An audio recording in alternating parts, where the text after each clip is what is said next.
Hello ladies and gentlemen, and welcome back to James's Snooker Nation, the home of snooker chat, facts, stats and more. And today is the World Championship Snooker Roundup video.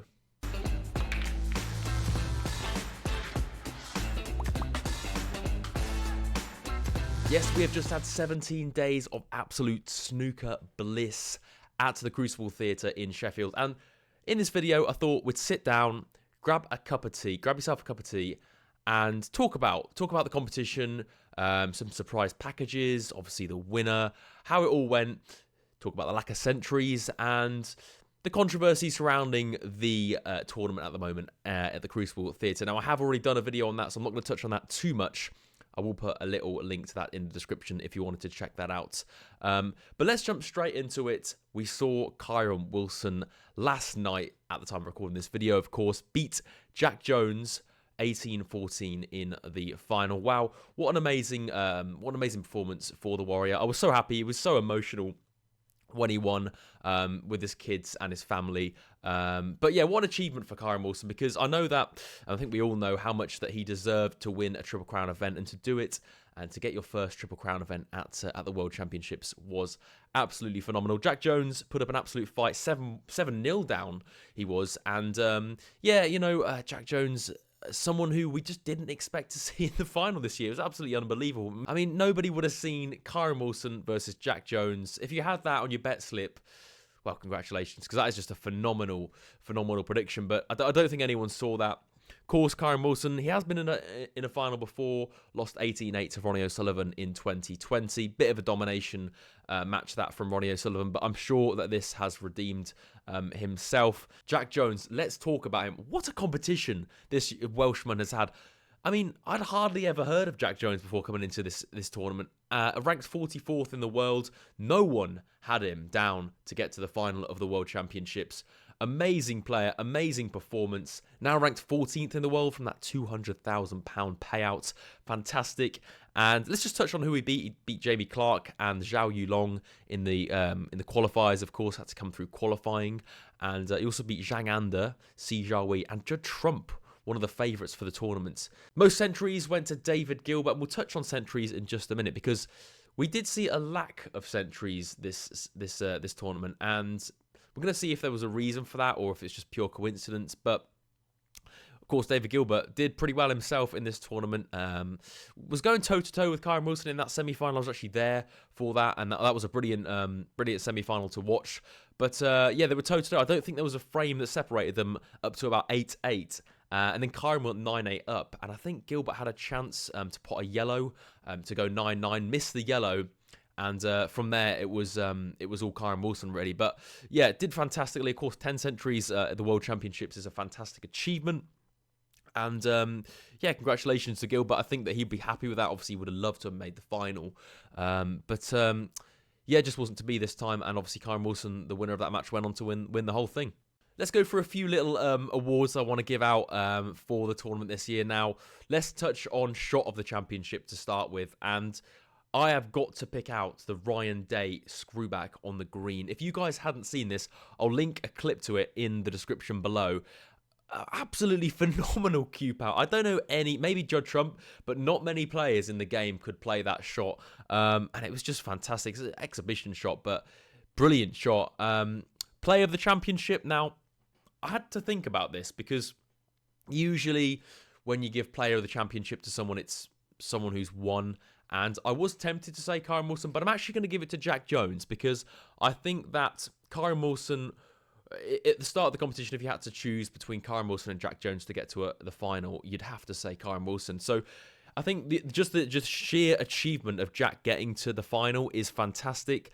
And the way he actually played in that final, of course, he went 7-0 down. We all thought it was going to be, you know, like an 18-1, 18-2. But he came back, he fought hard, 18-14 in the end, managed to pick up 14 frames. And I do think that if Kyren hadn't have gone 7-0 up at the start of that match, we would have had a much tighter match.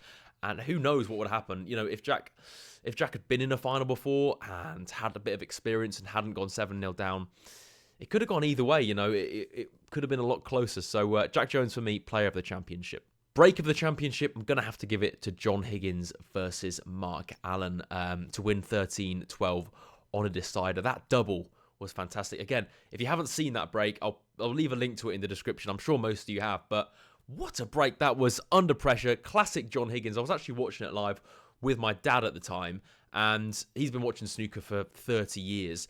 And as soon as Mark Allen missed that shot, he said, John Higgins is going to clear up here. He's seen him do it all of his career. 67 down with 68 left on the table, 69 left on the table. John Higgins is your man to clear up. And he did it, but he did it in style, under pressure. And afterwards, I think Rob Walker interviewed him, and he said, how does that rank in your all-time clearances? And I think John Higgins said it was his best one of all time. So just a phenomenal break. Will go down in Crucible history, no doubt.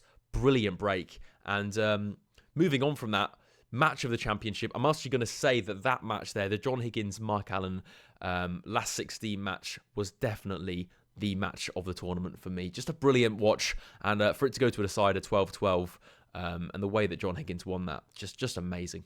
Now, I did a World Championship preview on the channel a little while ago before the tournament started, and one of the predictions was biggest flop. And for me, biggest flop this tournament, I'm actually going to have to give it to two players, and you can probably guess what two players I'm going to give it to. It's got to be Ronnie O'Sullivan, and it's got to be Judd Trump as well. If I had to pick one of them, I'd have to go with Ronnie, just because they both went out at the same time, and Ronnie was obviously favourite to win this competition and get his 8th world title, but they both lost in the quarterfinals, and it was a bit disappointing for a lot of fans. I know that personally, I quite liked seeing different players get to the latter stage of this tournament this year. We had 4 semi-finalists that I don't think anyone would have really picked out at the start of the tournament. But yeah, Ronnie O'Sullivan, Judd Trump not performing as well as they definitely could have and should have done, especially with the seasons they've had, both winning 5 titles. But I think they'll be back next season. I know Judd will definitely be back. And I'm sure Judd will win more than one world title in his career. If he doesn't, that will be an absolute disaster for him, because he's got to be one of the most talented players to come through within the last 10, 20 years. And, if Judd doesn't win more than one title, will he go down as one of the greatest of all time? I don't know if he will. And as for Ronnie, well, he'll be back, and I think he'll be looking for that 8th title next season. Let's talk about the lack of centuries, because there was only 63 made in this tournament, which is pretty low. In fact, it's the lowest since 2014, 10 years ago. And for me, and I think a lot of other people were saying this as well, those pockets, at the start of the tournament, I saw a lot of people saying, these pockets are so generous. But I actually had to disagree, and I did disagree with a lot of people. And I think as the tournament went on, a lot of people saw that the pockets were so tight, they were so unforgiving. I don't think it was a coincidence. I do think that these pockets were made tighter, and I do like to see tight pockets, especially at the World Championships, because this is the ultimate test for every player. It's a gruelling 17 days, the matches are long, and so the conditions should be as difficult as possible. And it's the same for everyone as well. It's not like one player has bigger pockets than the other. So I definitely think that is a factor in why there wasn't as many century breaks made. And I don't know if anyone's touched on this, and it probably sounds like a bit of a stupid thing to say, but personally, I noticed that once the frame was over, players, they didn't really seem that fussed about making centuries.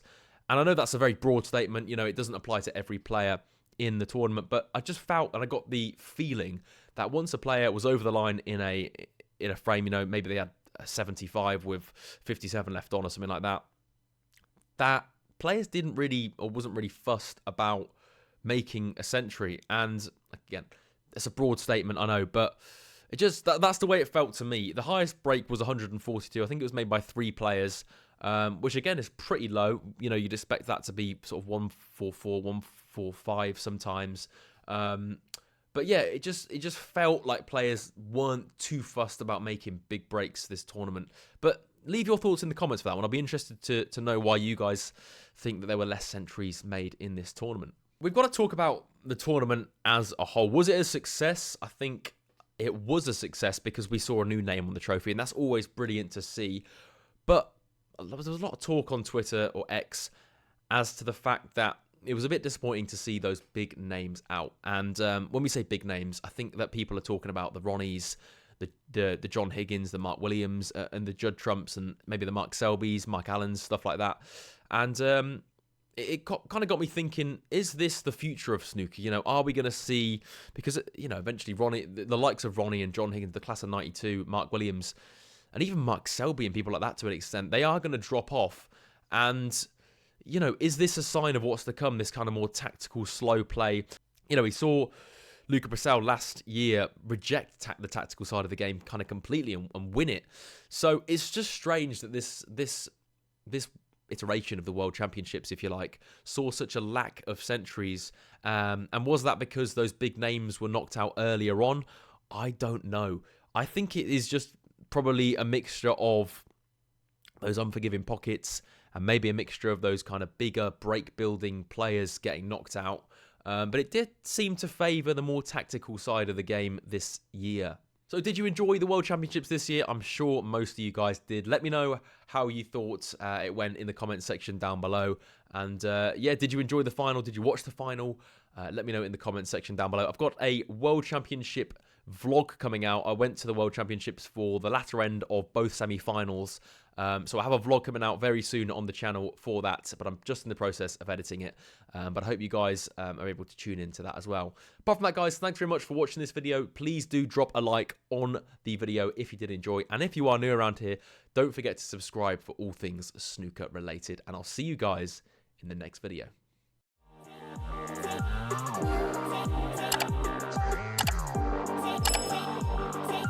Yeah.